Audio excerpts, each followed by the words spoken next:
नमस्कार साथियों, Olympic study channel पर आपका स्वागत है। कैसे हैं आप सभी लोग?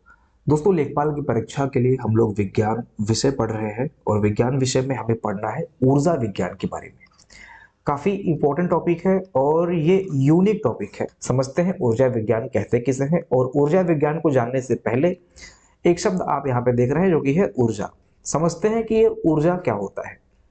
9th 10th एनसीईआरटी की क्लास में जब आप 9th 10th में रहे होंगे तो उसमें आपने पढ़ा होगा कि ऊर्जा जब कोई काम करना होता है, जैसे कोई काम जब घटित होता है, कोई काम जब होता है तो उसके पीछे एक ऊर्जा लगी होती है।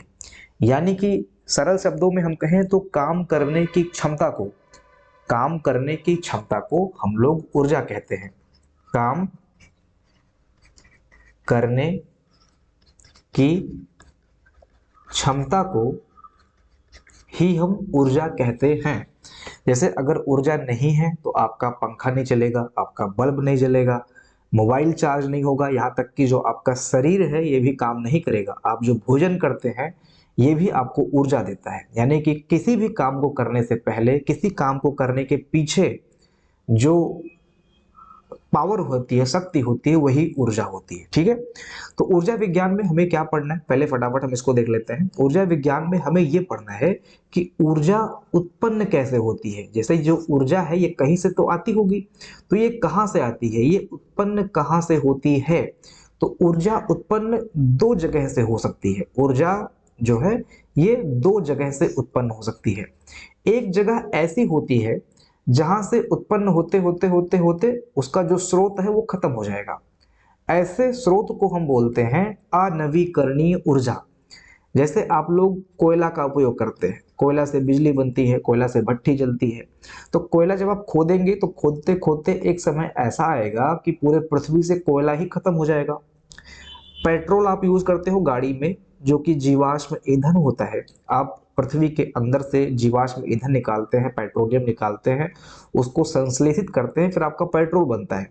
एक समय ऐसा आएगा कि जब पेट्रोल यानी कि जीवाश्म ईंधन ही खत्म हो जाएगा, तो ये पेट्रोल हो गया। इसी तरह से और भी कई सारी ऊर्जाएं होती हैं जो कभी न कभी खत्म हो जाएंगी। ऐसी ऊर्जा को हम कहते हैं नॉन रेन्यूएबल एनर्जी। ऐसी ऊर्जा को हम कहते हैं नॉन रिन्यूएबल एनर्जी, जो भविष्य में कभी न कभी खत्म हो जाएगा। ठीक है, और यही परंपरागत स्रोत है। परंपरागत स्रोत का मतलब यह है कि दैनिक दिनचर्या में मैक्सिमम जो उपयोग होता है वो इन्हीं ऊर्जा का उपयोग होता है, कोयला का, पेट्रोल का। ठीक है, इन्हीं ऊर्जा का उपयोग परंपरागत रूप से हम लोग आज भी कर रहे हैं और मैक्सिमम क्षेत्रों में इन्हीं का उपयोग कर रहे हैं। तो इसी को परंपरागत ऊर्जा बोल देते हैं, नॉन रिन्यूएबल एनर्जी बोल देते हैं, या फिर अनवीनीकरणीय अनवीनीकरणीय ऊर्जा भी इसी को बोल देते हैं। ठीक है, तो कई नाम है, आपको कंफ्यूज नहीं होना है। एग्जाम में समझना है कि अनवीनीकरणीय ऊर्जा क्या है, नॉन रिन्यूएबल एनर्जी क्या है और परंपरागत क्या है। तो ये तीनों एक ही हैं और इसका जो एग्जाम्पल है ये कोयला, पेट्रोल, ठीक है, डीजल, ये सब क्या है, ये सब इन्हीं के फॉर्म है। इसके बाद में आता है नवीकरणीय ऊर्जा। पहले तो इसके जितने नाम है उसको हम फटाफट देख लेते हैं। ठीक है, तो इसको कहते हैं रिन्यूएबल एनर्जी, रिन्यूएबल एनर्जी, या फिर इसको कहते हैं नवीकरणीय ऊर्जा, नवीकरणीय ऊर्जा, नवीकरणीय ऊर्जा। ठीक है, रिन्यूएबल एनर्जी या फिर नवीकरणीय ऊर्जा इसको बोलते हैं। और इसका जो एग्जाम्पल है ये आपका सूर्य है। सूर्य क्या है, प्रकाश का स्रोत है। जब तक पृथ्वी है तब तक सूर्य रहने की संभावना पूरी की पूरी है। यानी कि हजारों करोड़ों साल तक अभी सूर्य से एनर्जी मिलेगी, ये कभी न खत्म होने वाली ऊर्जा है। इसके बाद में पवन यानी कि हवा है, हवा भी कभी न खत्म होने वाली ऊर्जा है। जल हो गया, ठीक है, जल भी किसी न किसी रूप में पृथ्वी पर हमेशा से था, हमेशा रहेगा। ठीक है, तो ये सब क्या है, ये ऊर्जाएं ऐसी है जो भविष्य में खत्म नहीं होंगी। ऐसी ऊर्जाओं को हम कहते हैं नवीकरणीय ऊर्जा या रिन्यूएबल एनर्जी, यानी कि ये हम इसको रिन्यू कर सकते हैं। और ऐसी एनर्जी, ये जो इधर वाली आप देख रहे हैं नॉन रिन्यूएबल, ये एक बार खत्म हो गया तो इसको हम रिन्यू नहीं कर सकते हैं, इसलिए इसको नॉन रिन्यूएबल बोलते हैं। अनवीकरणीय यानी कि फिर से हम नवीनीकरण इसका नहीं कर सकते हैं। और परंपरागत रूप से चूंकि हम इसी का यूज कर रहे होते हैं तो परंपरागत ऊर्जा भी इसको बोल दिया जाता है। तो ये दो तरह का ऊर्जा स्रोत है, इसको आपने समझ लिया, ऊर्जा स्रोत आपने समझ लिया। अब ऊर्जा आ गई है, ठीक है, समझ लीजिए ऊर्जा आ गई। अब इसके बाद में जो महत्वपूर्ण चीज है, जहां से एक लॉ निकलता है, एग्जाम में कई बार पूछता है कि ऊर्जा संरक्षण का सिद्धांत क्या है। Law of conservation, law of conservation of energy, ये एग्जाम में कई बार पूछा गया है कि ऊर्जा संरक्षण का सिद्धांत क्या है। ऊर्जा संरक्षण का सिद्धांत ये है कि ऊर्जा एक फॉर्म से दूसरे फॉर्म में कन्वर्ट होती है, लेकिन कभी खत्म नहीं होती है। ऊर्जा कभी नष्ट नहीं होती है, केवल इसका रूप बदलता है। जैसे बिजली से प्रकाश, बल्ब आपने जला लिया, तो आपने क्या किया, मतलब बिजली का जो विद्युत ऊर्जा था उसको आपने प्रकाश ऊर्जा में कन्वर्ट कर दिया। आपने भोजन किया, आपका भोजन glucose, fructose, protein, amino acid में ब्रेक होके आपको एनर्जी दिया, ठीक है। यानी कि ऊर्जा का रूपांतरण हो रहा है, ये कभी नष्ट नहीं होता है। इसी को कहते हैं law of conservation of energy, यानी कि ऊर्जा का संरक्षण सिद्धांत। ऊर्जा एक फॉर्म से दूसरे फॉर्म में बदलती है, लेकिन कभी नष्ट नहीं होती है, ठीक है, ये आपने समझ लिया। इसके बाद में ऊर्जा के बारे में आपको समझना है ऊर्जा का संचयन, यानी कि स्टोरेज। ऊर्जा को हम लोग स्टोर करते हैं। जैसे बैटरी आपने देखा होगा, आपके घर में बैटरी लगी होगी, इन्वर्टर लगा होगा, यानी कि जो भी पोल से लाइट आई उसको आपने डीसी के फॉर्म में बैटरी में सेव कर लिया, फिर आपने इन्वर्टर के माध्यम से उसको एसी में कन्वर्ट करके आपने उसको यूज कर लिया। पावर बैंक आप लोग यूज करते हो, पावर बैंक फोन चार्ज करने के लिए, आजकल तो लैपटॉप चार्ज करने का भी पावर बैंक आता है, ठीक है। इसके बाद में ये सब क्या है, ये सब ऊर्जा का स्टोरेज है, यानी कि ऊर्जा को आप स्टोर कर सकते हैं, ठीक है। और सबसे महत्वपूर्ण आजकल जो ऊर्जा स्टोरेज का काम चल रहा है वो है सोलर एनर्जी को स्टोर करके उसको उपयोग में लाना। गांव क्षेत्रों में बहुत चल रहा है, जहां पर लाइट की कटौती होती है वहां पर सोलर एनर्जी का उपयोग किया जा रहा है। सोलर पैनल के माध्यम से इसको विद्युत में कन्वर्ट किया जा रहा है, ठीक है। तो ये क्या है, ये ऊर्जा का स्टोरेज है, ये भी आपको जानना है। इसके अलावा दोस्तों फाइनली हम ऊर्जा का जो है यहाँ पर कुशल और सतत उपयोग करते हैं, सोलर पैनल के माध्यम से या एलईडी के माध्यम से, मतलब किसी भी तरह से जो है हम ऊर्जा का सतत उपयोग करते हैं। ये आपका 5th पॉइंट यहाँ पे दिया हुआ है। तो ये ऊर्जा के कुछ पॉइंट्स हैं जो मैंने आपको समझाने की कोशिश की है, ठीक है। अब जो मैंने ऊर्जा के फॉर्म की बात की, ऊर्जा के रूप की बात की, ऊर्जा का जो रूप है इसको आप लोग देख लीजिए, समझ लीजिए। जैसे आपने सुना होगा गतिज ऊर्जा के बारे में। गतिज ऊर्जा का मतलब होता है अपनी गति के कारण अगर किसी वस्तु से किसी वस्तु में ऊर्जा है तो उसको कहते हैं गतिज ऊर्जा। इसको काइनेटिक एनर्जी भी बोलते हैं, काइनेटिक एनर्जी, काइनेटिक एनर्जी भी बोलते हैं। 9th क्लास में आपने पढ़ा भी होगा काइनेटिक एनर्जी। इसका फार्मूला भी अगर आपको याद होगा तो K E kinetic energy is equal 1/2 mv square. Mass द्रव्यमान होता है और वेपर वेलोसिटी होता है, यानी कि वस्तु की वेलोसिटी के कारण और उसके द्रव्यमान के कारण जो ऊर्जा उत्पन्न होती है उसको कहते हैं गतिज ऊर्जा। जैसे चलती हुई कार में ऊर्जा होती है, बहते हुए पानी में ऊर्जा होती है, जो घूमता हुआ पंखा होता है उसमें ऊर्जा होती है। तो 9th-10th में आपने इसके बारे में पढ़ा होगा, गतिज ऊर्जा, स्थितिज ऊर्जा, ठीक है। इसके बाद में जो सबसे प्रसिद्ध ऊर्जा है जिसके बारे में आप गर्मी के दिन में अनुभव करते हैं, अभी आप अनुभव करने वाले हैं, इसको बोलते हैं ऊष्मा ऊर्जा। ऊष्मा या फिर ताप ऊर्जा। गर्मी आ रही है, अभी ठंडी थी, गर्म कम लग रहा था, लेकिन अभी गर्मी जब आएगा तो आप देखेंगे हीट टेम्परेचर बढ़ेगा, ताप बढ़ेगा पृथ्वी का, तो उसके कारण भी ऊर्जा उत्पन्न होती है। इसको समझते हैं गैस चूल्हा से। सबसे आसान है गैस चूल्हा का एग्जाम्पल। सुबह आप उठे, गए, आपने गैस जलाया, ठीक है। इसके बाद में आपने उस पर पानी रखा, तो पानी फिर धीरे धीरे क्या होता है, गर्म होने लगता है। गैस यानी कि ऊष्म ऊर्जा के माध्यम से पानी धीरे धीरे गर्म होने लगता है, और गर्म पानी में भी एक एनर्जी आ जाती है। इसके बाद में सूर्य से जो ताप आ रहा है पृथ्वी पर, उसमें भी ऊर्जा होती है, जिसको हम कहते हैं ऊष्मा ऊर्जा। तो ये ऊष्मा ऊर्जा के कुछ एग्जाम्पल्स, ठीक है। इसके बाद में एक ऊर्जा का फॉर्म है विद्युत ऊर्जा। विद्युत ऊर्जा का फॉर्म है, अब ये एक फॉर्म से दूसरे फॉर्म में हम लोग इसको चेंज कर सकते हैं, लेकिन नष्ट कभी नहीं होगा। वही है आपका ऊर्जा संरक्षण का सिद्धांत, ठीक है। तो यहाँ पर विद्युत ऊर्जा हो गया, जैसे आपने बल्ब जलाया, विद्युत से बल्ब जल गया और बल्ब से वो प्रकाश ऊर्जा में कन्वर्ट हो गया। पंखा आप चलाते हो विद्युत ऊर्जा के माध्यम से, फोन आप चार्ज करते हो, मोबाइल आप चार्ज करते हो विद्युत ऊर्जा के माध्यम से। तो ये क्या है, ये विद्युत ऊर्जा के एग्जांपल्स। ठीक है, फिर है आपका एक रासायनिक ऊर्जा। रासायनिक ऊर्जा, रासायनिक ऊर्जा क्या है, तो रसायन के अंदर छुपी हुई ऊर्जा होती है। जैसे आपने सेल्स देखा है, यहाँ पे बैटरी, यहाँ पे एनोड होता है, यहाँ पे नीचे कैथोड होता है, प्लस माइनस। ठीक है, तो इसके अंदर कुछ केमिकल्स होते हैं, उन केमिकल्स में जो ऊर्जा उत्पन्न होती है उन केमिकल्स के माध्यम से, जैसे आपकी बैटरी है, बैटरी आप लगाते हो तो कोई भी डिवाइस है वो ऑन हो जाता है। बैटरी आपने लगाया तो घड़ी आपकी चलने लगती है, बैटरी आपने लगाया तो कुछ भी है जो बैटरी से संचालित हो रहा है वो ऑन हो जाता है। ठीक है, तो ये क्या है, ये रासायनिक ऊर्जा होती है। यहाँ तक कि जो भोजन वाली ऊर्जा, जो मैं बार बार एग्जाम्पल दे रहा हूँ, भोजन, वो भी क्या है, वो भी रासायनिक ऊर्जा है। जब आप भोजन करते हो, वो जो ब्रेक होता है ना, वो रासायनिक ऊर्जा होती है। इसको एक चीज से समझिए कि रासायनिक ऊर्जा एक फॉर्म से दूसरे फॉर्म में कन्वर्ट तो हो गई, लेकिन अब दूसरे फॉर्म से वो पहले फॉर्म में नहीं आ पाएगी। जैसे आपने देखा होगा, दूध से दही आराम से बन जाएगा, लेकिन क्या दही से दूध बनेगा? नहीं बनेगा। इसी को कहते हैं रासायनिक क्रिया। रासायनिक क्रिया, ये चलो चलो ये अलग एग्जाम्पल हो गया रासायनिक, वो रासायनिक ऊर्जा से मैं रासायनिक क्रिया पे पहुंच गया। रासायनिक क्रिया होती है, समझ लीजिए इसको, दूध से दही बन गया, दही से दूध नहीं बनेगा, इसको रासायनिक क्रिया कहते हैं।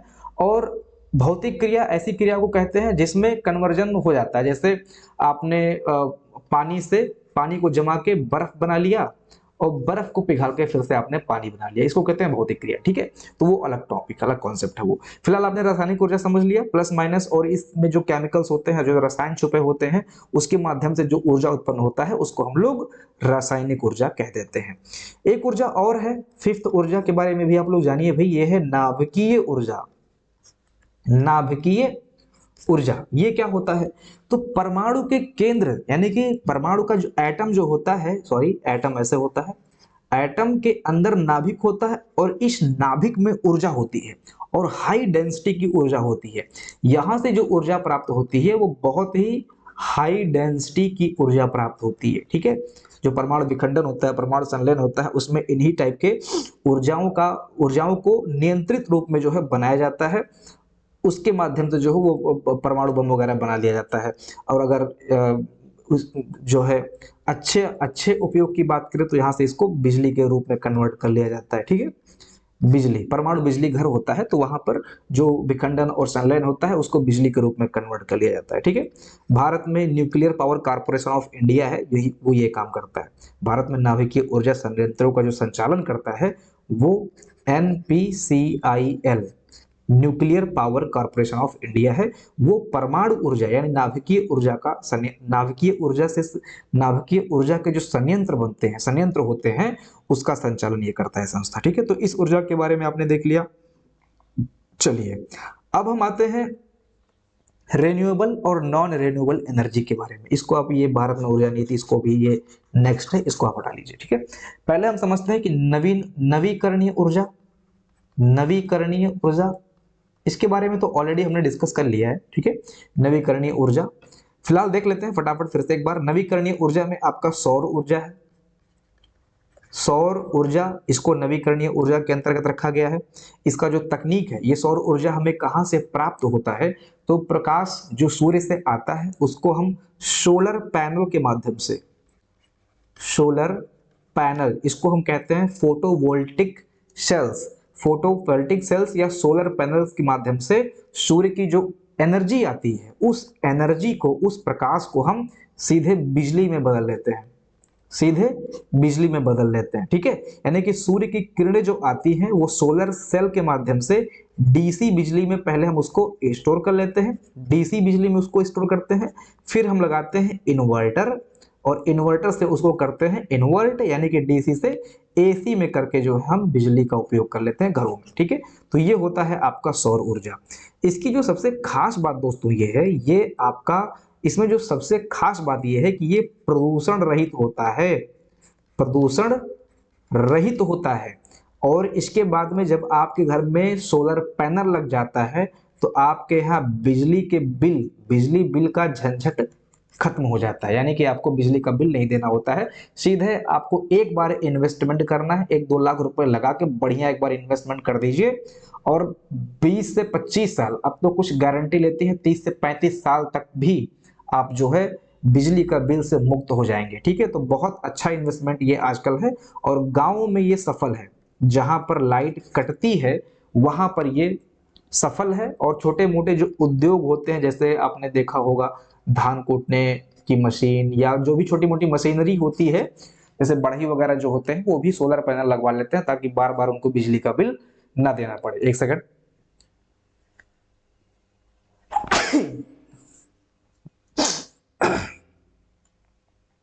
चलिए, भारत में जो सोलर पैनल से रिलेटेड या नवीकरणीय ऊर्जा से रिलेटेड जो मंत्रालय है, इसको कहते हैं ministry of new and renewable energy. ठीक है, ministry of new and renewable energy, ये इसकी मिनिस्ट्री है। ठीक है, सोलर पैनल या जो रिन्यूएबल एनर्जी है उसकी ये मिनिस्ट्री है। और एक योजना भी आई है इससे रिलेटेड, पीएम सूर्य घर योजना, तो इसके बारे में अभी हम आगे देखेंगे। इसमें मुफ्त बिजली योजना, घरों में रूफ स्टॉप पर सोलर पैनल लगवाया जाता है, तो इसको भी हम आगे देखेंगे जब हम आएंगे नीति योजनाएं और मंत्रालय से संबंधित जब टॉपिक पढ़ रहे होंगे, तो वहां पर इसको हम देख लेंगे। अगला जो महत्वपूर्ण एनर्जी है, जो रिन्यूएबल एनर्जी है, ये है पवन ऊर्जा। पवन ऊर्जा, ठीक है, तो पवन ऊर्जा का जो उपयोग है ये हर राज्य में तो नहीं है। जिस राज्य में पवन अच्छी खासी चलती होगी उन्हीं राज्य में इसका हम लोग उपयोग अच्छे से कर सकते हैं। तो ऐसे कौन कौन से राज्य हैं भारत में पवन ऊर्जा का उपयोग करने वाले? जो प्रमुख राज्य हैं, इसमें नंबर 1 पर आता है तमिलनाडु। ठीक है, तमिलनाडु हो गया, फिर है गुजरात, गुजरात हो गया, इसके बाद में है महाराष्ट्र, महाराष्ट्र के बाद में राजस्थान। ये ऐसे जगह हैं जहां पर पवन ऊर्जा को अच्छे से उपयोग में लाया जाता है। वैसे बहुत सारे राज्यों में हैं, लेकिन जो प्रसिद्ध है, मतलब जो जहां पर ज्यादातर पवन ऊर्जा का उपयोग होता है, वो ये कुछ प्रमुख राज्य यहाँ पर आप देख रहे हैं। ये चलती हुई हवा इसका स्रोत होता है। जैसे आपने देखा होगा ऐसे पवन चक्की, आपने देखा होगा कभी कभी बड़े बड़े पंख ऐसे लगे होते हैं यहाँ पे। ठीक है, ज्यादा पंख नहीं होते, 1 2 4 पंख ऐसे होते हैं। ठीक है, तो ये हवा जब बहती है तो ये चक्के जो होते हैं बड़े बड़े होते हैं, मतलब काफी बड़े होते हैं, ये घूमते हैं। ठीक है, ये घूमते हैं, ये टरबाइन की तरह काम करते हैं, और इस घूमने से गतिज ऊर्जा उत्पन्न होती है, गतिज ऊर्जा उत्पन्न होती है। और इस गतिज ऊर्जा को, जैसा कि मैंने बताया था कि एक फॉर्म से दूसरे फॉर्म में ये कन्वर्ट होता है, इस गतिज ऊर्जा को फिर विद्युत ऊर्जा में कन्वर्ट कर लिया जाता है। ठीक है, विद्युत ऊर्जा में कन्वर्ट कर लिया जाता है। टरबाइन जब घूमती है तो जनरेटर, एक तरह से आपने देखा होगा जनरेटर, और वो जनरेटर वहां लगा होता है, वो उसको विद्युत ऊर्जा में कन्वर्ट कर लेता है। ठीक है, इसमें खास बात यह है कि इसमें ईंधन की आवश्यकता नहीं होती है। ऑब्वियस सी बात है, जब पवन चल रहा है तो इसमें ईंधन की आवश्यकता नहीं होती है। संचालन लागत कम होती है, और ये ऊर्जा भी स्वच्छ एनर्जी प्रोड्यूस करती है। ठीक है, ये हो गया पवन ऊर्जा के बारे में। इसके बाद में जल ऊर्जा देख लीजिए, जल ऊर्जा, जल ऊर्जा। ठीक है, जल ऊर्जा क्या है? जल ऊर्जा जब पानी बह रहा होता है, बहता हुआ पानी से जो ऊर्जा आती है उसे हम कहते हैं जल ऊर्जा या हाइड्रो पावर कह देते हैं। ठीक है, जैसे बांध आपने देखा होगा। ठीक है, डैम जो लगे होते हैं, डैम ऐसे यहाँ पे पानी स्टोर कर लिया गया। ठीक है, यहाँ पे डैम लगा होता है, पानी गिर रहा होता है इधर से, और यहीं पे टरबाइन लगा दिया जाता है। जब पानी गिरता है तो इन टरबाइन के जो पंखुड़ियां होती हैं उन पे पानी गिरता है, और या किसी और सिस्टम के माध्यम से यहाँ पर कुछ ऐसा मैकेनिक्स किया जाता है कि वो टरबाइन घूमने ऐसे से, पानी के गिरने से वो घूमे, यानी कि नाचे ऐसे से, यानी कि पुनः यहाँ पर गतिज ऊर्जा को क्या किया गया? बिजली में कन्वर्ट कर लिया गया। ठीक है, बांध से जब पानी छूटता है तो वहां पे बड़े बड़े टरबाइन लगा दिए जाते हैं, वहां से जो गतिज ऊर्जा होती है जनरेटर के माध्यम से उसको बिजली में कन्वर्ट कर लिया जाता है। ठीक है, तो इस तरह से हाइड्रो पावर का उपयोग करके लाइट जनरेट की जाती है। और यहाँ पर भारत में जो प्रमुख हाइड्रो पावर यानी कि प्रमुख जल ऊर्जा के जो उत्पादक हैं, उसमें जो प्रमुख डैम है उसमें आपका है टिहरी बांध, आपने सुना होगा, टिहरी बांध हो गया। इसके बाद में सबसे बड़ा बांध जो है भाखड़ा नांगल बांध। ये सब क्या है? ये सब विद्युत ऊर्जा के उत्पादक बांध है, बाकी सिंचाई के काम में भी आ जाते हैं। ठीक है, तो ये आपने समझा जल ऊर्जा के बारे में। इसके बाद में बायोमास के बारे में आपने सुना होगा। बायोमास गोबर गैस, जब आप लोग छोटे रहे होंगे तो किसी न किसी कभी न कभी गोबर गैस जरूर बनाए होंगे, नहीं बनाए हैं तो भाई आपका बचपन अधूरा है। अब आजकल के बच्चे नहीं, लेकिन जो 90s के लोग थे वो सब लोग गोबर गैस तो जरूर बनाए होंगे। होता क्या था, 4-6 ग्लास लेते थे डिस्पोजल वाला, ठीक है, 4-6 ग्लास इकट्ठा कर लिया डिस्पोजल वाला, या किसी भी तरह का 4-6 डिस्पोजल ग्लास या कुछ भी इस तरह का पात्र ले लेते थे और उसमें भरते थे गोबर, उसमें भरते थे गोबर और उस गोबर में लगाते थे सेल। ये जो मोटी वाली बैटरी का सेल आता है, जो एक स्टील वाली पहले टॉर्च होती थी, उसमें जो सेल लगता था, तो हर बैटरी में सेल लगाते थे और तार जोड़ देते थे। मतलब ये जो ऊपर वाला है और ये जो ऊपर वाला है, ये जो ऊपर वाला है, या सेल ना लगा के उसके अंदर जो रॉड लगी रहती थी उसको लेके आई थिंक लगाते थे। ठीक है, तो इस रॉड से इस रॉड को यहाँ से ऐसे कनेक्ट करते थे, नीचे वाले को ऐसे कनेक्ट करते थे, और लास्ट में एक एलईडी आती थी 5 रुपए की, है ना, 5 रुपए की एलईडी बल्ब आता था, आज भी मिलता है, ऐसे ऐसे होता है वो एलईडी ऐसे। ठीक है, तो ये एलईडी यहाँ पर जोड़ देते थे और बेसिक लेवल पर, मतलब कह सकते हैं कि ये सब बहुत ज्यादा तो लाइट नहीं, लेकिन बहुत डिम लाइट जल जाती थी जो कि पूरे कमरे को प्रकाशमान करती थी और रात भर प्रकाशमान करती थी। मतलब एक छोटे से डिवाइस से 15 से 20 दिन तक या 1 महीने तक यहाँ पर हम लोग जो है लाइट जनरेट करते थे, पढ़ने भर का लाइट जनरेट कर लेते थे। जैसे अगर आप एक बुक पे उस लाइट को, एलईडी को लगाएंगे तो ये लाइट जो है एक बुक मतलब पढ़वा सकती है, इतनी लाइट होती थी।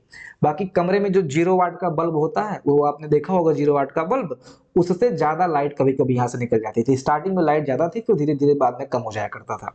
हाँ, लेकिन पढ़ने भर का लाइट इससे होता था। तो ये काम जिन लोगों ने किया होगा, बहुत अच्छा, बहुत मजा आता था करने में बचपन में, है ना।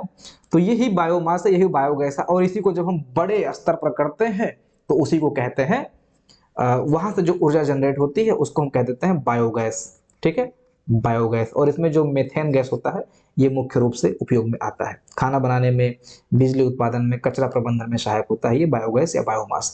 तो ये सब क्या है, ये सब नवीकरणीय ऊर्जा के अंतर्गत आते हैं। इससे क्या है, इससे प्रदूषण भी बहुत कम होता है।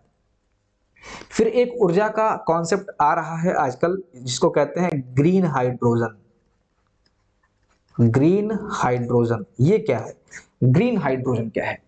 जब पानी को बिजली द्वारा तोड़कर हाइड्रोजन गैस बनाई जाती है और वह बिजली सौर या पवन जैसी नवीकरणीय ऊर्जा से आती है तो उसे कहते हैं ग्रीन हाइड्रोजन कहते हैं। ठीक है, उसी को क्या कहते हैं, ग्रीन हाइड्रोजन।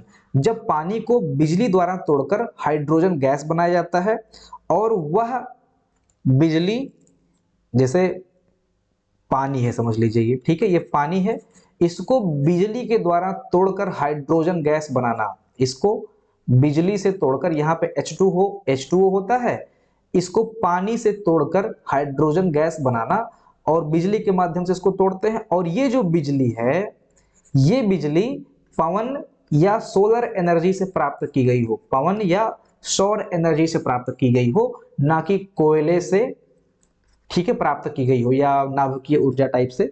मतलब नाभिकीय ऊर्जा भी हालांकि बहुत ज्यादा प्रदूषण मुक्त है, लेकिन रेडिएशन वगैरह फैलता है उससे कहीं ना कहीं।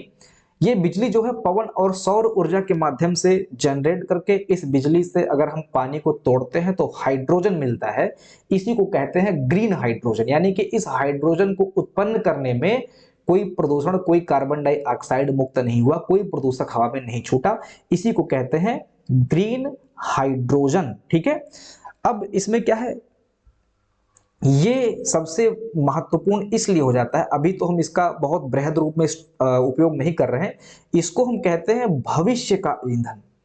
भविष्य का ईंधन, ये मोस्ट इंपॉर्टेंट लाइन है, एग्जाम में प्रश्न बन सकता है कि निम्नलिखित में से भविष्य का ईंधन किसे कहते हैं, तो सौर ऊर्जा या कुछ और दे देगा और उसमें देगा हाइड्रोजन ऊर्जा या ग्रीन हाइड्रोजन। तो भविष्य का ईंधन किसे कहते हैं, ग्रीन हाइड्रोजन को हम लोग भविष्य का ईंधन कहते हैं, याद रखिएगा। इसमें भी क्या है, वही शून्य कार्बन उत्सर्जन, भविष्य का स्वच्छ ईंधन, और इसके बाद में इस्पात, उर्वरक एवं परिवहन क्षेत्र में इसका उपयोग किया जाएगा। ठीक है, तो ये हो गए आपके नवीकरणीय ऊर्जा। अब हम आते हैं अनवीकरणीय ऊर्जा या फॉसिल फ्यूल जिसको बोलते हैं, या परंपरागत ऊर्जा जिसको बोल देते हैं। तो इसमें जो है मेन आपने कोयला के बारे में सुना होगा। कोयला, ठीक है, कोयला क्या है, वही जो जमीन के अंदर कार्बनिक, ठोस कार्बनिक ईंधन कह सकते हैं, जमीन के अंदर जो काले रंग का ठोस कार्बनिक ईंधन होता है उसी को कोयला बोल देते हैं। इसका उपयोग क्या है, ताप विद्युत संयंत्रों में बिजली का उत्पादन, इस्पात उद्योग में, सीमेंट उद्योग में, भट्टी वट्टी जला के लोग चाय बना लेते हैं आजकल, ठीक है। तो ये क्या है, ये कोयला होता है। और जो इंडिया में प्रमुख कंपनी है कोल इंडिया लिमिटेड, यही कोयले के प्रबंधन को, उत्पादन को देखती भालती है, ठीक है। और भारत में जो बिजली बन रही है, जो बिजली बनती है भारत में, वो भी कहीं ना कहीं कोयले पर निर्भर है। हालांकि हम लोग नाभिकीय ऊर्जा की तरफ बढ़ रहे हैं, नाभिकीय बिजली उत्पादन की तरफ बढ़ रहे हैं, या फिर नवीकरणीय ऊर्जा यानी कि सोलर पैनल, पवन ऊर्जा, इन सब के, या जल ऊर्जा, इन सब के माध्यम से भी हम लोग बिजली उत्पन्न कर रहे हैं। तो अभी हम देखेंगे भारत में कंडीशन क्या है, जो टोटल बिजली है कितने गीगावाट भारत में बनती है, इसमें जो कोयले से या फिर फॉसिल फ्यूल से जो बिजली बनती है उसको देखेंगे, नवीकरणीय ऊर्जा से जो बिजली बनती है कितनी बिजली बनती है इसको देखेंगे, नाभिकीय ऊर्जा से यानी कि नाभिकीय संयंत्रों से या नाभिकीय बिजली घरों से कितनी बिजली बनती है इसको हम देखेंगे। ये फैक्ट एग्जाम के पॉइंट ऑफ व्यू से महत्वपूर्ण है, करंट डेटा है इसलिए महत्वपूर्ण है, ठीक है। आगे बढ़ते हैं। इसके बाद में पेट्रोलियम है। पेट्रोलियम का उपयोग आपको पता ही होगा, परिवहन विभाग में, विमान में, प्लास्टिक या रसायन उद्योग में। इसके बाद में इसमें जो प्रमुख कंपनी है वो इंडियन ऑयल कॉर्पोरेशन वगैरह है। इसके बाद में गोबर गैस हो गया, जैसा कि मैंने इसके बारे में बताया। प्राकृतिक गैस, अभी जो प्राकृतिक गैस है ये नीचे वाली प्राकृतिक गैस की मैं बात कर रहा हूँ, ठीक है। प्राकृतिक गैस जो जमीन के अंदर पाई जाती है इसको बोलते हैं प्राकृतिक गैस। जो एलपीजी आप देखते हैं गैस सिलेंडरों में भरी जाती है, ये वही वही होती है। एलपीजी का मतलब होता है लिक्विड पेट्रोलियम गैस, ठीक है। और इसमें जो प्रमुख गैस होती है वो CH4 होती है, मीथेन बोलते हैं इसको, ठीक है। मीथेन दलदली क्षेत्रों में, गोबर में, या जो पशु होते हैं वो जो क्या जुआली करते हैं, उसमें जो आप देखते हो जब पशु लोग जुआली करते हैं तो जो सफेद झाग निकल रहा होता है मुंह से, उसमें भी कहीं ना कहीं मीथेन गैस मिलती है, गोबर में मिलती है, दलदली क्षेत्रों में मिलती है। जो धान की खेती आप करते हो, धान की खेती में भी कहीं ना कहीं मीथेन गैस उत्पन्न हो रही होती है। बाकी पृथ्वी के अंदर तो ये पाई ही जाती है, ठीक है। तो इस तरह से जो है ये नेचुरल गैस होता है जिसमें मीथेन गैस की प्रधानता होती है, और इसको हम लोग बिजली उत्पादन में यूज करते हैं, या घर में जो रसोई में हम लोग पेट्रोल और एलपीजी यूज करते हैं उसमें भी ये पाई जाती है। तो ये हो गया आपका प्राकृतिक गैस, ठीक है। अब जो जीवाश्म ईंधन है, ये जो प्रदूषक, ये जो आप जीवाश्म ईंधन जो नॉन रिन्यूएबल है, जैसे आपका पेट्रोल हो गया है, कोयला हो गया, ये सब क्या है, ये इन सबको जलाने से सबसे बड़ी जो समस्या आती है, ये CO2 उत्पन्न करते हैं, ठीक है। ये कार्बन डाइऑक्साइड उत्पन्न करते हैं जो कि ग्लोबल वार्मिंग को बढ़ावा देता है, ग्लोबल वार्मिंग को बढ़ावा देता है। सबसे बड़ी समस्या यही है कि ये वायु प्रदूषण करते हैं, ठीक है। वायु प्रदूषक होते हैं, वायु प्रदूषण करते हैं, जो स्वास्थ्य समस्याएं भी आगे चलकर उत्पन्न करता है, स्वास्थ्य समस्या भी आगे चलकर इससे उत्पन्न करता है। इसके बाद में इसमें क्या है, ये सीमित भंडार में पाए जाते हैं, मतलब इनका कोई सा बहुत बृहद भंडार नहीं है कि यह हजारों साल तक रहेंगे, सीमित भंडार में है। भविष्य में कभी ना कभी ये आगे चलकर खत्म होगा ही होगा। और सबसे बड़ी बात यह है कि हमारे यहाँ पेट्रोल वगैरह मिलता नहीं है, तो हमें इसका आयात करना पड़ता है, यानी कि आयात पर हमें इस पे निर्भर रहना पड़ता है, जिससे क्या है, आर्थिक दबाव पड़ता है। यानी कि जो प्राइस है आप देख रहे होंगे पेट्रोल वगैरह का, वो आजकल 100 रुपए पर लीटर है। तो जहां पर मिलता है पेट्रोल, जहां पे ज्यादा है, जैसे रशिया हो गया, अमेरिका हो गया, ईरान हो गया, अरब क्षेत्र हो गए, वहां पर पेट्रोल के दाम बहुत सस्ते हैं। लेकिन इंडिया वगैरह में, वे पाकिस्तान में जाएंगे, या जहां पे पेट्रोल नहीं मिलता है, जहां पे जीवाश्म ईंधन नहीं मिलता है, वहां पर पेट्रोल के दाम काफी महंगे हैं। इसीलिए जो है अब आगे वैद्युत एनर्जी या green energy, green hydrogen mission, ठीक है, green hydrogen mission, green hydrogen energy हो गया, और इस पे आधारित मिशन है उसी को कहते हैं ग्रीन हाइड्रोजन मिशन। इसके बारे में भी हम देखेंगे आगे, ठीक है। इसके बाद में सोलर एनर्जी, सोलर पैनल के माध्यम से इन सब पे ध्यान दिया जा रहा है, ठीक है, ताकि आयात पर निर्भरता खत्म हो सके, नाभिकीय एनर्जी पे ध्यान दिया जा रहा है। तो ये सारी चीजें हैं, समझ गए होंगे, ठीक है। परमाणु रिएक्टर वह सुरक्षा प्रणाली है जहां पर नियंत्रित नाभिकीय विखंडन कराया जाता है।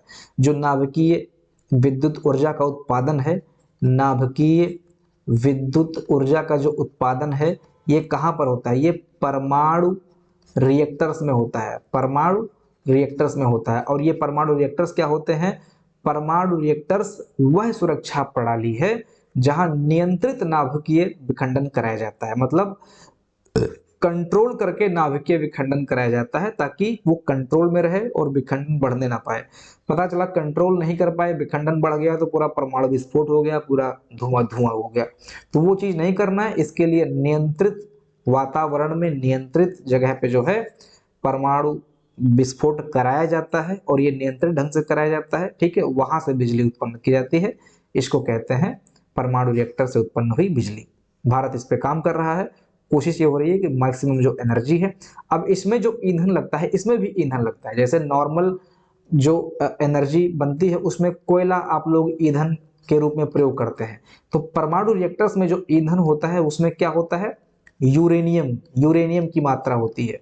अब कोयला आपको बहुत सारा लाना पड़ेगा, ढेर हजारों टन में कोयला लाएंगे, फिर आप उसको जलाएंगे, फिर वहां से बिजली उत्पन्न होती है। यहाँ ऐसा नहीं है, यहाँ यूरेनियम की थोड़ी सी मात्रा से ही आप जो है कई गीगावाट एनर्जी बना सकते हैं, ठीक है।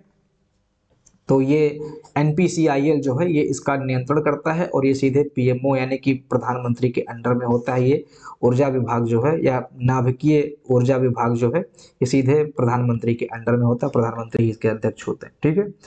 आगे बढ़े, अब हम बात करते हैं भारत का ऊर्जा परिदृश्य। भारत का ऊर्जा परिदृश्य, इसको हम देखेंगे 2025-26 के आंकड़े के अनुसार, यानी कि करंट डेटा के अनुसार हम इसको देखने वाले हैं। तो पहले ये समझते हैं कि पूरे विश्व में बिजली उत्पादन में इंडिया का स्थान कौन सा है। तो इंडिया का स्थान दोस्तों तीसरा है। तीसरे स्थान पर इंडिया आता है, जो कि पूरे विश्व में सबसे ज्यादा बिजली का उत्पादन करता है। नंबर 1 पे बिजली उत्पादन जो है वो चाइना करता है, नंबर 2 पे अमेरिका है, और नंबर 3 पे अपना भारत है, ठीक है। भारत है। भारत आपको पता है डेवलपिंग कंट्री है। जिस तरह से यहाँ पर इंडस्ट्रियलाइजेशन हो रहा है, अर्बनाइजेशन यानी कि शहरीकरण हो रहा है, डिजिटल विस्तार हो रहा है भारत में, उसी तरह से जो बिजली की डिमांड है, बिजली डिमांड भी उसी तरह से इंडिया में बढ़ रही है, और उसी हिसाब से जो है आपूर्ति भी यहाँ पे कराई जा रही है। हालांकि आप देखते होंगे गांव क्षेत्र में अभी भी कटौती बहुत ज्यादा है, यानी कि अगर देखा जाए तो डिमांड बहुत ज्यादा है, सप्लाई कुछ कम है। हालांकि इंडिया इस पे काम कर रहा है, और धीरे धीरे जो बिजली उत्पादन है ये भारत में बढ़ ही रहा है, ठीक। इसके बाद में अब हम देखते हैं भारत में कुल बिजली उत्पादन क्षमता कितनी है। तो बिजली उत्पादन क्षमता, ये आप लोग याद रखिए, महत्वपूर्ण डेटा है। भारत में कुल बिजली उत्पादन क्षमता की अगर हम बात करें तो अप्रॉक्स 520 गीगावाट, 520 गीगावाट बिजली उत्पादन क्षमता है भारत में। अब गीगावाट से कभी कभी मेगावाट अगर दे देगा तो इसका जो कन्वर्जन होगा वो 520 511 मेगावाट। अगर मेगावाट में देता है तो वही 520 511, यानी कि 1000 का जो 3 जीरो है वो लगा दीजिए मेगा वाले में, और मेगा से बड़ा गीगा होता है तो ये 3 जीरो गायब कर दीजिए, तो ये 520 गीगावाट हो गया। तो भारत में जो कुल बिजली उत्पादन क्षमता है टोटल, जिसमें आपका फॉसिल फ्यूल या फिर जो सोलर पैनल या जितनी भी एनर्जी स्रोत हो सकते हैं, सबको मिलाकर जो कुल बिजली उत्पादन है ये 520 गीगावाट आधारित है, ठीक है। 520 गीगावाट का उत्पादन भारत में होता है।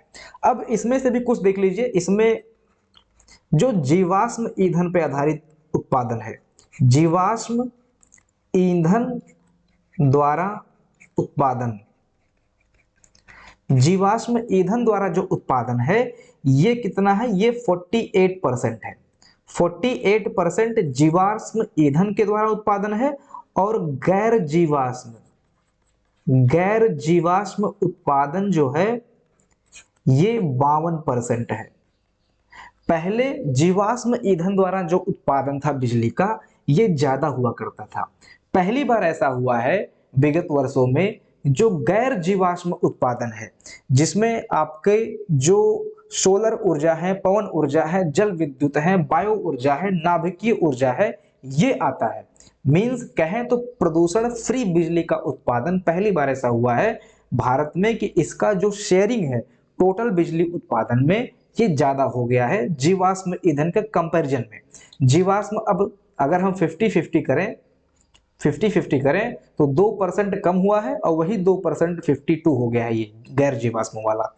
तो आप यहाँ पे देख सकते हैं गैर जीवाश्म उत्पादन का जो शेयरिंग परसेंटेज है वो 52% और जीवाश्म ईंधन का अब 48% हो गया है और ये पहली बार ऐसा हुआ है। ठीक है, और गैर जीवाश्म में जैसा कि मैंने आपको बताया ऐसे स्रोत जो प्रदूषण फ्री होते हैं जैसे सौर ऊर्जा होता है, पवन ऊर्जा, जल विद्युत ऊर्जा होती है, वायु ऊर्जा होती है, नाभिकीय ऊर्जा होती है। ठीक है, इतिहास में दोस्तों ऐसा पहली बार हुआ है जब गैर जीवाश्म का परसेंटेज ज्यादा हुआ है। पहली बार ऐसा हुआ है भारत में जब गैर जीवाश्म का परसेंटेज ज्यादा हुआ है और ये शो करता है कि भारत अब स्वच्छ ऊर्जा की तरफ तेजी से बढ़ रहा है। हमने एक लक्ष्य भी डिसाइड किया हुआ है कि 2070 तक हमें नेट कार्बन फ्री हो जाना है। नेट कार्बन फ्री हो जाना है हमें, नेट कार्बन फ्री हो जाना है हमें 2070 तक। अब उसमें आप देख सकते हैं कि ये ठोस कदम है कि 52% तक हम लोग ऊर्जा उत्पादन तक पहुंच चुके हैं। धीरे धीरे करके हमको 100% गैर जीवाश्म बिजली उत्पादन पर आ जाना है, यही हमारा लक्ष्य है। ठीक है, ऐसे ही मतलब किसी भी क्षेत्र में जहां से कार्बन उत्पादन जीरो हो वो हमें करना है 2070 तक। ठीक, चलिए आगे बढ़ते हैं। अब इसमें जो सारी चीजें हमने देख ली हैं, यहाँ पे नवीकरणीय का जो शेयरिंग है वो 263% है। अगर हम इसको जैसा कि मैंने आपको बताया 520 टोटल है गीगावाट में, जिसमें जो गैर जीवाश्म है या नवीकरणीय जिसको हम लोग बोलते हैं उसका जो उत्पादन है वो 263.2 गीगावाट है। ठीक है, और 500 में से इतना जब घटा देंगे तो जो बचेगा वो आपका जीवाश्म वाला हो गया जो कोयला पेट्रोल से उत्पन्न होता है। अब इसमें इसको समझते चलिए, जो गैर जीवाश्म है, गैर जीवाश्म या रिन्यूएबल एनर्जी जैसे सोलर, पवन, जल, जो गैर जीवाश्म है उसमें जो सबसे ज्यादा बिजली उत्पादन होता है वो कौन सा है, ये प्रश्न बन सकता है कि निम्नलिखित में से किस रिन्यूएबल एनर्जी से सबसे ज्यादा भारत में बिजली उत्पादित हो रहा है। तो वो है दोस्तों सौर ऊर्जा। सौर ऊर्जा के माध्यम से भारत में सबसे ज्यादा बिजली का उत्पादन हो रहा है और इसका जो उत्पादन क्षमता हो गया है भारत में वो इस समय कितना है 140 गीगावाट। यानी कि जो आपने देखा कि 520 गीगावाट है उसमें 140 गीगावाट इस समय सोलर ऊर्जा के माध्यम से जो है उत्पादन हो रहा है। इसके बाद में पवन ऊर्जा की अगर आप बात करेंगे, पवन ऊर्जा से जो बिजली का उत्पादन हो रहा है ये 54 से 55 गीगावाट हो रहा है। ठीक है, इसको आप 55 गीगावाट मान लीजिए। इसके बाद में बायोमास है और परमाणु ऊर्जा है। तो परमाणु ऊर्जा का इंपॉर्टेंट है, परमाणु ऊर्जा बायोमास से उतना ज्यादा नहीं है लेकिन परमाणु ऊर्जा से जो उत्पादन है वो पूछ सकता है कि एग्जाम में कितना मेगावाट हम लोग उत्पन्न करते हैं। तो 87-80 मेगावाट, मेगावाट ध्यान रखिएगा कि ये मेगावाट है। ठीक है, यानी कि परमाणु ऊर्जा अभी बहुत कम दिख रहा है यहाँ पर। अगर आप देखेंगे तो यहाँ पे 8780, इसका मतलब है 8.7 गीगावाट, यानी कि लगभग 9 गीगावाट जो बिजली है वो हम परमाणु ऊर्जा के माध्यम से उत्पन्न करते हैं। परमाणु ऊर्जा के माध्यम से 9 गीगावाट यानी कि बहुत कम है। अगर देखेंगे पवन ऊर्जा ही इससे बहुत ज्यादा है, पवन ऊर्जा 55 गीगावाट उत्पन्न कर रहा है। सोलर ऊर्जा आपका यहाँ पर देख सकते हैं 140 गीगावाट उत्पन्न कर रहा है। उसके कंपैरिजन में जो परमाणु ऊर्जा से हमें बिजली मिल रही है वो अभी 8.7 गीगावाट ही मिल रही है। तो इसके कंपैरिजन में ये काफी कम लग रहा है। ठीक है, चलिए नेक्स्ट आपको देखना है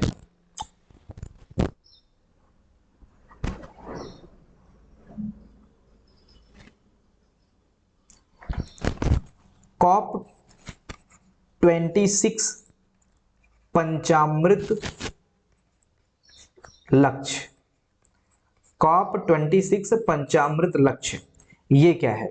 तो पहले जान लीजिए कि COP26 आयोजित कहाँ हुआ था। तो ये ग्लासगो में आयोजित हुआ था। इन्वायरमेंट से भी यहां से प्रश्न बन सकता है। COP26 ग्लासगो में आयोजित हुआ था 2021 में। ठीक है, अब इसमें क्या है, इसमें प्रधानमंत्री द्वारा घोषित पंचामृत यानी कि 5 नेक्टर एलिमेंट के प्रमुख ऊर्जा लक्ष्य हैं 2030 तक। अब इसमें क्या लक्ष्य है, ये जो आप देख रहे हैं COP26 पंचामृत लक्ष्य, इसमें कुछ लक्ष्य निर्धारित किए गए हैं। वो लक्ष्य ये हैं कि 2030 तक 2030 तक 500 गीगावाट गैर जीवाश्म उत्पादन हमें कर लेना है। तो जो जीवाश्म आपने ऊपर देखा था जो 263 गीगावाट था, 2030 तक हमें 520, जो टोटल है उसमें 500 गीगावाट तक हमें गैर जीवाश्म पे पहुंच जाना है। यानी कि हमें सोलर पैनल, पवन ऊर्जा और जल ऊर्जा के माध्यम से 500 गीगावाट तक का हमें उत्पादन करना है, सोलर, पवन, जल, पवन, परमाणु, इनके माध्यम से। ठीक है, और इसके बाद में 2070 तक, जैसा कि मैंने ऊपर बताया था, 2070 तक नेट जीरो कार्बन डाइऑक्साइड उत्पादन करना है, वो भी इसी में लक्ष्य बनाया गया था। ठीक है, तो दो लक्ष्य हैं, एक तो आपका 500 गीगावाट का उत्पादन गैर जीवाश्म से, और 2070 तक CO2 फ्री हो जाना है, नेट कार्बन जीरो उत्पादन पहुंच जाना है। ये COP26 पंचामृत लक्ष्य के अंतर्गत निर्धारित किया गया था। ठीक है, ये हो गया। अब हम आते हैं दोस्तों ऊर्जा क्षेत्र के प्रमुख मंत्रालय या विभाग की तरफ। जो आपने ऊपर देखा विभिन्न ऊर्जा स्रोत, अब इनके मंत्रालय कौन कौन से हैं, ऊर्जा मंत्रालय या विभाग, ऊर्जा मंत्रालय या विभाग। तो विद्युत मंत्रालय पहले देखते हैं, विद्युत मंत्रालय पहले देखते हैं। तो विद्युत मंत्रालय, मिनिस्ट्री ऑफ पावर, देश में बिजली उत्पादन, संचरण और वितरण की नीति बनाना, विद्युत अधिनियम 2003 जो बनाया गया था उसका क्रियान्वयन करना, और राष्ट्रीय ग्रिड प्रबंधन। इसके बाद में डिस्कॉम सुधार परियोजना। यह मंत्रालय पूरे पावर सेक्टर का केंद्रीय प्रशासनिक जो है नियंत्रण करता है। इसी को बोलते हैं मिनिस्ट्री ऑफ पावर, ये नाम ही दिया गया है, मिनिस्ट्री ऑफ पावर। अब इनके जो मंत्री हैं, जो केंद्रीय मंत्री हैं, इनको आप लोग देख लीजिएगा। ठीक है, इनका नाम जो है वो आप लोग याद जरूर कर लीजिएगा, सर्च कर लेना। बाकी हो सकता है कि लास्ट में मैंने दिया हो, मुझे अभी एग्जैक्ट याद नहीं आ रहा है, बाकी मैं इसमें ऐड करके डेटा दे दूंगा, कोई टेंशन की बात नहीं है। इनके जो मंत्री हैं, जो केंद्रीय मंत्री हैं विद्युत मंत्रालय वगैरह के, ये सब जरूरी है, यहाँ से प्रश्न बन सकता है। ठीक है, इसके बाद में नवीन और नवीकरणीय ऊर्जा मंत्रालय, इसका जो मंत्रालय है ये है ministry of new and renewable energy, ministry of new and renewable energy. अब इसका काम क्या है, सौर ऊर्जा, पवन ऊर्जा, बायोमास, ग्रीन हाइड्रोजन जैसी स्वच्छ ऊर्जा को बढ़ावा देना। तो ये जो मिनिस्ट्री ऑफ पावर है, ये इसमें तो टोटल आ जाता है। इसके बाद में जो नवीकरणीय यानी कि गैर जीवाश्म वाला है, इसका एक अलग मंत्रालय बना दिया गया है जिसको कहते हैं ministry of new and renewable energy. ठीक है, तो यहाँ पर वही जो लक्ष्य है, इसमें इस मिनिस्ट्री का लक्ष्य है कि 500 गीगावाट तक रिन्यूएबल एनर्जी को जो है बढ़ावा देना। इसके बाद में परमाणु ऊर्जा विभाग है, परमाणु ऊर्जा विभाग है जो कि नाभिकीय ऊर्जा जो उत्पन्न होती है उसके लिए बनाया गया है, परमाणु ऊर्जा विभाग, जिसको शॉर्ट में DAE यानी कि डिपार्टमेंट ऑफ एटॉमिक एनर्जी कहा जाता है। इसका जो मुख्य कार्य है ये नाभिकीय ऊर्जा का उत्पादन करना, परमाणु अनुसंधान एवं विकास करना, और परमाणु ऊर्जा के संयंत्रों की निगरानी करना, ये इसका प्रमुख उद्देश्य है। ठीक है, इसके बाद में आपका है पेट्रोलियम और प्राकृतिक गैस मंत्रालय, ministry of petroleum and natural gas. I think जो हरदीप जो केस हुआ है, हरदीप सिंह देसाई नाम है, क्या नाम है, जिनका नाम एपस्टीन फाइल में आया है, एपस्टीन फाइल जो भी आजकल बहुत ट्रेंड में चल रहा है, वो पेट्रोलियम और प्राकृतिक गैस मंत्रालय के ही केंद्रीय मंत्री हैं, हरदीप सिंह, आई थिंक, अगर मैं सही हूं तो। इसको भी आप लोग देख लीजिएगा, इनका नाम चूंकि ट्रेंड में है तो क्या पता पूछ ही ले कि हरदीप सिंह देसाई किसके के अंतर्गत कौन सा मंत्रालय है, तो ये आप लोग देख लीजिएगा। ठीक है, तो ये जो पेट्रोलियम और प्राकृतिक गैस मंत्रालय है, ministry of petroleum and natural gas, इसका जो मुख्य कार्य है ये पेट्रोलियम, डीजल, LPG, PNG नीति बनाना, तेल और गैस का अन्वेषण, रिफाइनरी और पाइपलाइन प्रबंधन। ठीक है, कोयला मंत्रालय, कोयला मंत्रालय में यहाँ पर कोल मिनिस्ट्री है, इसका मुख्य कार्य कोयला खनन नीति है, कोल ब्लॉक आवंटन है, कोयला उत्पादन एवं आपूर्ति प्रबंधन है। इसके बाद में नियामक एवं सहायक संस्थाएं भी आती हैं, पावर सेक्टर इंस्टीट्यूशंस, जिसमें जो कुछ यहाँ पर आप देख सकते हैं, केंद्रीय विद्युत नियामक आयोग, सेंट्रल इलेक्ट्रिसिटी रेगुलेटरी कमीशन, ये अंतर्राज्यीय बिजली व्यापार का नियमन करते हैं, यानी कि इंटर स्टेट, यानी कि विभिन्न राज्यों में जो बिजली का व्यापार होता है उसका ये नियमन करती हैं। बिजली का जो टैरिफ वगैरह बनता है उसका निर्धारण करती हैं। पावर एक्सचेंज का नियमन करती हैं। इसकी स्थापना 1998 में हुआ था विद्युत नियामक अधिनियम के माध्यम से। तो इस जो अधिनियम है इसका नाम है केंद्रीय विद्युत नियामक आयोग। इसकी स्थापना 1998 में हुआ था। इतना आपको याद रखना है, ठीक है। अर्ध न्यायिक निकाय है, केंद्रीय विद्युत प्राधिकरण है, सेंट्रल इलेक्ट्रिसिटी अथॉरिटी, बिजली क्षेत्र की तकनीकी मानक तय करना, राष्ट्रीय बिजली योजना तैयार करना, ग्रिड सुरक्षा एवं विश्वसनीयता बढ़ाना, ये इसका कुछ काम है। इसके बाद में आपका ऊर्जा दक्षता ब्यूरो आता है, BEE, bureau of energy efficiency. 2002 में इसकी स्थापना की गई थी, BEE यानी कि ब्यूरो ऑफ एनर्जी इफिशियंसी की। इसका जो कानूनी आधार है ये ऊर्जा संरक्षण अधिनियम 2001 है। मुख्य कार्य ऊर्जा संरक्षण नीतियां बनाना, उद्योगों के लिए दक्षता मानक, स्टार रेटिंग प्रणाली, जो आजकल आप देखते हैं एसी पे, फ्रिज पे जो स्टार रेटिंग आता है वो यही ऊर्जा दक्षता ब्यूरो के माध्यम से ही आता है, ठीक है। इसके बाद में जो ऊर्जा की बचत, कार्बन उत्सर्जन में कमी, ये इसका कुछ प्रमुख है। बाकी दोस्तों ये PDF आपको दे दिया जाएगा, इसलिए थोड़ा सा फास्ट कर रहा हूँ क्योंकि क्लास अभी बहुत लंबी होने जा रही है, क्लास बहुत लंबी हो जा रही है धीरे धीरे, ठीक है। तो ये PDF आपको दे दिया जाएगा, आप लोग टेंशन फ्री रहें। इसके बाद में कुछ प्रमुख नीतियां और भविष्य का रोड मैप भी आया है, जिसमें ड्राफ्ट नेशनल इलेक्ट्रिसिटी पॉलिसी है, NEP 2026 है। विकसित भारत अभियान है, 2047 के लिए बिजली क्षेत्र को तैयार करेगी। प्रति व्यक्ति खपत 2030 तक जो लक्ष्य है, प्रति व्यक्ति बिजली का खपत, ये आपका 2000 किलोवाट पर आवर ये निर्धारित किया गया है। यानी कि एक व्यक्ति पर 2000 किलोवाट, 2000 यूनिट कह सकते हैं, क्या कह सकते हैं, ठीक है, 2000 यूनिट नहीं होगा। मतलब इसको आप लोग याद रखना कि भारत में प्रति व्यक्ति 2000 किलोवाट पर आवर खपत 2030 तक का लक्ष्य रखा गया है, अभी इतना नहीं है, ठीक है। और 2047 तक, कहने का मतलब है कि सब लोग AC वेसी लगवा लेंगे तो इतना बिजली का बिल जाएगा, ठीक है। वही जब क्षमता होगा तभी लोग AC लगवाएंगे, तभी बिजली का बिल दे पाएंगे। पता लगे लोग AC लगवा लें, आपूर्ति हो ही नहीं पा रही है तो बिजली का सप्लाई में कमी हो जाएगा, ठीक है। तो अभी क्या है, ये लक्ष्य रखा गया है, अभी ये चीजें ग्राउंड पे आ नहीं पाई हैं, ठीक है। ऊर्जा आत्मनिर्भरता 2047 तक है, 2047 तक कंप्लीट ऊर्जा आत्मनिर्भर हमें हो जाना है, बाहर पर निर्भर नहीं रहना है। इस तरह से जो है ये टॉपिक खत्म होता है। अब हम देखते हैं विज्ञान और प्रौद्योगिकी के तकनीकी पहलू अनुसंधान, जिसमें हम कुछ योजनाओं को देखने वाले हैं, प्रमुख सरकारी योजनाएं और पहल। सरकारी योजनाएं और पहल, ठीक है।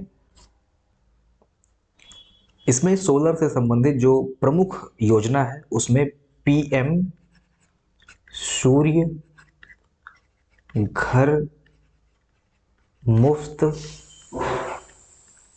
बिजली योजना है, ठीक है। 2024 में ये लाया गया था, फरवरी 2024 में ये लाया गया था। इसका जो उद्देश्य है, ये 1 करोड़ घरों को, 1 करोड़ घर को 300 यूनिट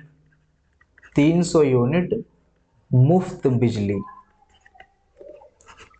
बिजली, डायरेक्ट मुफ्त बिजली नहीं, सोलर पैनल के माध्यम से 300 यूनिट बिजली हर एक घर को, यानी कि लक्ष्य कितना रखा गया था, 1 करोड़ घर को 300 यूनिट का सोलर पैनल के माध्यम से मुफ्त बिजली दिया जाएगा।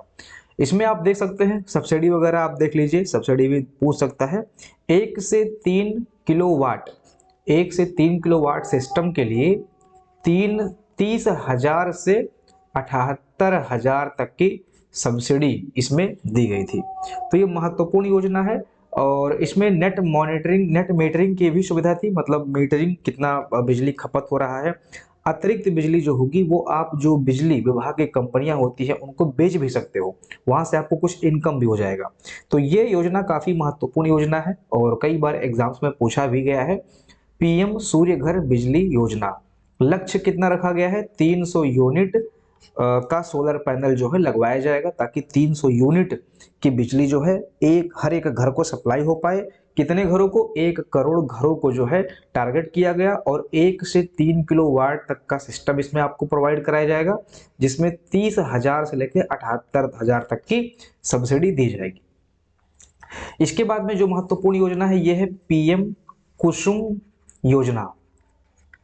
पीएम कुसुम योजना, तो कुसुम का फुल फॉर्म याद रखिए, प्रधानमंत्री किसान ऊर्जा सुरक्षा एवं उत्थान महाभियान। किसान ऊर्जा सुरक्षा, एस फॉर है सुरक्षा, इसके बाद में है उत्थान, इसके बाद में एम फॉर है महाभियान। किसान ऊर्जा सुरक्षा उत्थान महाभियान, पीएम कुसुम योजना। इसका उद्देश्य क्या है? किसानों को सोलर पंप उपलब्ध कराना। जैसे जो किसान होते हैं पंपिंग सेट वगैरह चलाते हैं, सींचते हैं, सिंचाई प्रमुख होती है, खेतों में सिंचाई प्रमुख होती है, तो सोलर पंप के माध्यम से सिंचाई कराई जाए, जिससे डीजल की खपत कम हो और यहाँ पर जो अतिरिक्त बिजली हो किसान उसको बेच सके और उससे भी अपनी आय बना सकें। इसमें क्या होगा? सिंचाई सस्ती हो जाएगी, ग्रामीणों में ऊर्जा आत्मनिर्भरता आएगी। ठीक है। इसके बाद में है PLI योजना, सोलर पीवी से रिलेटेड है। इसमें क्या होगा? भारत में सोलर पीवी मॉड्यूल को निर्माण बढ़ावा देना, यानी कि जो सोलर पैनल बनता है उसके मॉड्यूल को बढ़ावा देने के लिए ये योजना आई है। उतना इंपॉर्टेंट नहीं है, आगे बढ़ते हैं। इसके बाद में ISTS चार्जेस वेवर, ये जो है अंतरराज्यीय ट्रांसमिशन शुल्क में छूट सौर एवं पवन ऊर्जा के लिए ये है, उतना इंपॉर्टेंट ये भी नहीं है फिलहाल। नेक्स्ट है राष्ट्रीय ग्रीन हाइड्रोजन मिशन। राष्ट्रीय ग्रीन हाइड्रोजन मिशन, इसमें क्या है? 2030 तक 5 मिलियन टन हाइड्रोजन उत्पादन। याद रखिए, राष्ट्रीय ग्रीन हाइड्रोजन मिशन के अंतर्गत जो लक्ष्य रखा गया है वो है 2030 तक 5 मिलियन टन ग्रीन हाइड्रोजन का उत्पादन। ये निर्माण निर्यात क्षमता विकसित करना होगा और स्टील उर्वरक रिफाइनरी क्षेत्र का डिकार्बोनाइजेशन होगा। ग्रीन हाइड्रोजन है तो कार्बन यहाँ पर उत्सर्जन कम होगा।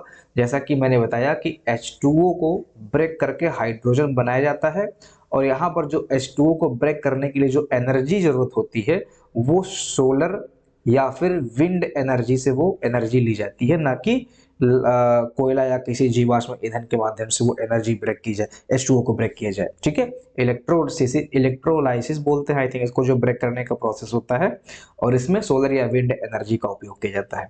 मेन है कि 2030 तक 5 मिलियन टन ग्रीन हाइड्रोजन का प्रोडक्शन, ये इंपॉर्टेंट है, ये प्रश्न बन सकता है। ठीक है। इसके बाद में अन्य महत्वपूर्ण पहल में आपका एथेनॉल सम्मिश्रण कार्यक्रम है।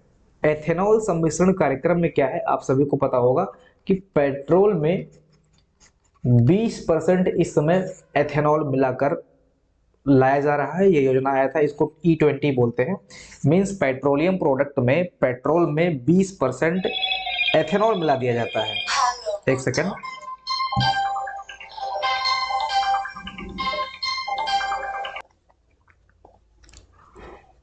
चलिए, तो यहाँ पे एक सेकेंड, यहाँ पे 20% जो है पेट्रोल में एथेनॉल मिलाया जाता है। इससे क्या होगा? 20% पेट्रोल की एटलीस्ट बचत तो होगी और किसानों को भी कहीं ना कहीं पैसा मिलेगा। एथेनॉल किससे बनता है? जो गन्ने का जो खोइया वगैरह निकलता है, गन्ना जो शुगर बनता है, वहीं से एथेनॉल भी निकलता है, तो वो किसानों को भी कहीं ना कहीं बेनिफिट मिलेगा। और यहाँ पर अगर देखा जाए तो 1.36 लाख करोड़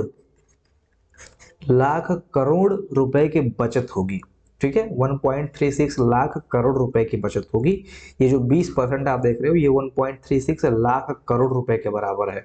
तो आप समझ सकते हो कि 100% कितने के बराबर होगा। इतने का तेल हम लोग आयात करते हैं तो कितना पैसा हम लोग बाहर देते हैं। ये 20% ही 1.36 लाख करोड़, 1,36 लाख करोड़ रुपया 20% है, तो 100% कितना होगा? इसका 5 गुना होगा, यानी कि लगभग 5 तियां 15 और ये 5, यानी कि लगभग मान के चलिए 6-6.5 लाख करोड़ रुपए का हम लोग क्या करते हैं? पेट्रोल, डीजल या पेट्रोलियम प्रोडक्ट ही खरीदते हैं। 6.5 लाख करोड़ का, इतने का हम लोग क्या करते हैं? आयात करते हैं तेल। अब नेक्स्ट है इसके बाद में ग्रीन एनर्जी कॉरिडोर, जीईसी। ये क्या है green energy corridor? Green energy obvious सी बात है वही जो पर्यावरण प्रदूषण जिससे कम होता है, अक्षय ऊर्जा के पारेषण के लिए समर्पित ट्रांसमिशन। तो ये अक्षय ऊर्जा यानी कि जो ग्रीन एनर्जी उसके ट्रांसमिशन से संबंधित है। एक सेकंड,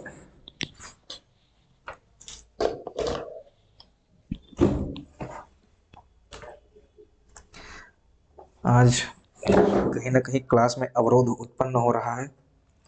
चलिए इसके बाद में कुछ यहाँ पर फैक्ट्स हैं। पीएम सूर्य घर योजना का 1 करोड़ घर को टारगेट करना है और 300 यूनिट मुफ्त बिजली देना है। ये पीएम किसान योजना का मुख्य उद्देश्य है। पीएम सूर्य घर योजना का मुख्य उद्देश्य है। पीएम कुसुम की अगर आप बात करेंगे तो ये सोलर पंप से रिलेटेड है। ये याद रखिए आप लोग, सोलर पंप कृषि ऊर्जा से रिलेटेड है। ठीक है, पीएम कुसुम किससे संबंधित है? तो सोलर पंप से संबंधित है। पीएलआई सोलर किससे संबंधित है? तो ये घरेलू निर्माण बढ़ावा। ठीक है, घरेलू निर्माण बढ़ावा यानी कि जो घरेलू निर्माण सोलर पैनल लगता है उसको बढ़ावा देने के लिए। फिर E20 का है जो ये क्या है, ईबीपी क्या है भाई? वही एथेनॉल जो करते हैं, ब्लेंड करते हैं, वो क्या है, 20% एथेनॉल ब्लेंडिंग का प्रोसेस मिश्रण करना है। इसके अलावा ग्रीन एनर्जी कॉरिडोर के अंतर्गत अक्षय ऊर्जा ट्रांसमिशन नेटवर्क तैयार करना, ये इसका उद्देश्य है। अक्षय ऊर्जा ट्रांसमिशन नेटवर्क तैयार करना ग्रीन एनर्जी कॉरिडोर का उद्देश्य। ठीक है, इसके अलावा आपको याद रखना है सौर प्रौद्योगिकी से संबंधित एक डेटा है। सौर प्रौद्योगिकी से संबंधित एक डेटा है जो कि है Khewra mega project. Khewra mega project ये काफी महत्वपूर्ण है। ये कहां पर लग रहा है ये पूछ सकता है। तो ये कहां पर लग रहा है? ये गुजरात राज्य में लग रहा है। गुजरात राज्य के कच्छ में लग रहा है। गुजरात के कच्छ में लग रहा है। और ये क्या है? ये पूरे विश्व का सबसे बड़ा नवीकरणीय ऊर्जा परियोजना है। नवीकरणीय ऊर्जा सबसे बड़ा नवीकरणीय ऊर्जा परियोजना है ये। क्या नाम है? Khewra mega project. गुजरात में लग रहा है, सबसे बड़ी नवीकरणीय ऊर्जा परियोजना है और 72,000 हेक्टेयर से ज्यादा में ये लग रहा है। 72,000 हेक्टेयर, जो पेरिस शहर है उसका 5 गुना क्षेत्र में ये प्रोजेक्ट लग रहा है, जिसमें आपका सोलर पैनल लगाया जाएगा। सोलर पैनल प्लस ये जो पवन चक्की होती है ना, विंड एनर्जी जिससे जनरेट होती है, solar panel plus wind energy लगाई जाएगी। सोलर पैनल तुम्हारा दिन में काम करेगा और पवन चक्की रात में काम करेगी, यानी कि 24 आवर जो है यहाँ से एनर्जी बनेगी। ठीक है, और इसके अलावा ये क्या होगा? ये द्विआयामी सोलर पैनल होगा। आपको पता है कि सूरज पूर्व में निकलता है, पश्चिम में अस्त होता है, तो ये सोलर पैनल जो लगेंगे ये द्विआयामी सोलर पैनल होंगे, यानी कि एक ही सोलर पैनल समय के साथ साथ जो है वो मूव करके इधर शिफ्ट हो सकता है। इसके बाद में रोबोटिक डाई क्लीनिंग लगी होगी, यानी कि पानी से उसको नहीं धुलना। जो प्लेटें लगी होंगी, इतना बड़ा प्लेट, इतने हेक्टेयर में प्लेट लग रहा है, तो क्या कोई व्यक्ति उसको बार बार थोड़ी धुल पाएगा? तो यहाँ पर ये ऑटोमेटिक ड्राई क्लीनिंग सिस्टम लगा होगा। बिना पानी के ही धुलाई हो जाएगी, बिना पानी के ही धूल हटाकर वो साफ सफाई कर दिया जाएगा, जिससे पानी भी बचेगी और उसको धुलने में समय भी नहीं लगेगा। ऑटोमेटिक कुछ सिस्टम लगाएंगे इसमें, ड्राई क्लीनिंग हो जाएगा, ऑटोमेटिक वो साफ हो जाएगा। ठीक है, तो ये बहुत बड़ी परियोजना है। इंडिया के गुजरात में राज्य में लग रही है, कच्छ में लग रही है। दुनिया की सबसे बड़ी नवीकरणीय परियोजना है। 72,000 हेक्टेयर से अधिक क्षेत्र में ये लग रहा है। ठीक है, इसके अलावा कार्बन कैप्चर, यूटिलाइजेशन और स्टोरेज होता है। याद रखिए, कार्बन कैप्चर ये क्या होता है? कार्बन कैप्चर का मतलब होता है कार्बन को पकड़ के किसी जगह पे स्टोर कर लेना। तो ये जो कार्बन कैप्चर है ये भी झारखंड में लग रहा है, इसको याद रखिए आप लोग। जैसे गुजरात में खेवड़ा लग रहा है, ऐसे झारखंड में कार्बन कैप्चर स्टोरेज बनाया गया है। ठीक है, जीवाश्म ईंधन के उपयोग के दौरान जो कार्बन डाइऑक्साइड निकलती है उसको स्टोर करना। तो झारखंड के पाकरी बरवाडीह में ये उतना इंपॉर्टेंट नहीं, बस याद रखना कि झारखंड में कार्बन कैप्चरिंग भंडारण कुआं बनाया जा रहा है। ठीक है, यहाँ पर कब क्या होगा? 1200 मीटर के नीचे कार्बन को, CO2 को स्टोर किया जाएगा। ठीक है, इसमें क्या होगा? वायुमंडल में CO2 कम हो जाएगी, जो हमारा नेट CO2 या नेट कार्बन उत्सर्जन जीरो करने का जो लक्ष्य है 2070 तक, उसमें यह हेल्प करेगा। ठीक है। इसके अलावा उन्नत बैटरी एवं भंडारण समाधान पे भी काम किया जा रहा है। एनर्जी स्टोरेज, क्योंकि एनर्जी को स्टोर करना भी जरूरी है, तभी तो उसका हम उपयोग कर पाएंगे। तो एनर्जी स्टोरेज सिस्टम पे भी काम किया जा रहा है, क्योंकि नवीकरणीय ऊर्जा क्या है, रुक रुक के उपलब्ध होती है, लगातार नहीं उपलब्ध हो पाती है। अगर सोलर पैनल की बात करेंगे तो भाई दिन में काम करेगा, रात में नहीं काम करेगा। तो यहाँ पर जरूरी यह है कि ऊर्जा का भंडारण किया जाए, तभी इसका समाधान मिल पाएगा। जैसे दिन में आप ऊर्जा इतनी इकट्ठा ऊर्जा कर लो कि रात में भी उसका आप उपयोग कर पाओ। दिन में तो ऊर्जा आ रही है, उपयोग हो रहा है, साथ में कुछ एनर्जी जब स्टोर होगी तभी तो उसका आप रात में उपयोग कर पाएंगे। इसलिए ये एनर्जी स्टोरेज पे भी काम चल रहा है। इसमें जो आपने सुना होगा solid state battery, solid state battery जो लैपटॉप में भी लगी होती है, सॉलिड स्टेट बैटरी, इसको बोलते हैं एसडीडी। पहले हार्ड डिस्क ड्राइव होता था एसडीडी, अब जो हमारा सीपीयू होता है, क्या बोलते हैं उसको, हार्ड डिस्क जो होता है, वो एसडीडी फॉर्मेट में आता है, ठीक है, स्टोरेज के फॉर्म में। तो जैसे मेमोरी या डेटा स्टोर करने के लिए लैपटॉप में इसको लगाते हैं एसडीडी, ऐसे ही सॉलिड स्टेट बैटरी होती है जो अधिक ऊर्जा घनत्व को स्टोर कर सकती है, अधिक ऊर्जा घनत्व को स्टोर कर सकती है और तेज चार्ज भी हो सकती है, ठीक है। तो ये जरूरी है। इसके अलावा जिंक एयर बैटरी का भी उपयोग हो रहा है, पंप हाइड्रो स्टोरेज का भी उपयोग हो रहा है, ठीक है। तो ये सारी चीजें आपको पीडीएफ के माध्यम से दे दी जाएंगी। क्लास बहुत लंबी हो रही है, इसलिए थोड़ा सा हम फास्ट चलने की कोशिश कर रहे हैं। इसके अलावा है राष्ट्रीय हरित हाइड्रोजन मिशन, राष्ट्रीय हरित हाइड्रोजन मिशन, इसके बारे में ऑलरेडी हमने ऊपर चर्चा की थी कि आगे बढ़ाएंगे, तो इसमें आपको आगे पढ़ाया जाएगा। इसमें बस आपको ये जानना है कि ये जो योजना आया है राष्ट्रीय हरित हाइड्रोजन मिशन, इसमें क्या है 19,744 करोड़ रुपया अलॉट किया गया है, ठीक है। 2030 तक 5 मिलियन टन, 2030 तक 5 मिलियन टन ग्रीन हाइड्रोजन उत्सर्जन, ग्रीन हाइड्रोजन उत्सर्जन का इसमें लक्ष्य रखा गया है।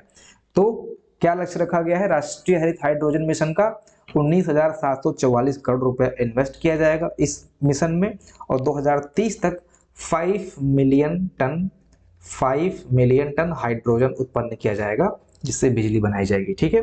तो क्या आपने देखा, खवड़ा जो प्रोजेक्ट है ये दुनिया का या विश्व का सबसे बड़ा हाइब्रिड पार्क है, जिसमें सोलर और विंड दोनों को इन्वॉल्व किया जाएगा। ऐसे बोल देगा सोलर एंड वाटर, तो वाटर नहीं विंड होगा, ऐसे अगर एग्जाम में प्रश्न बनाता है, ठीक है। बाई फेकल लेंस इसमें लगे होंगे, यानी कि दोनों तरफ के जो होते हैं वो लगे होंगे, ठीक है।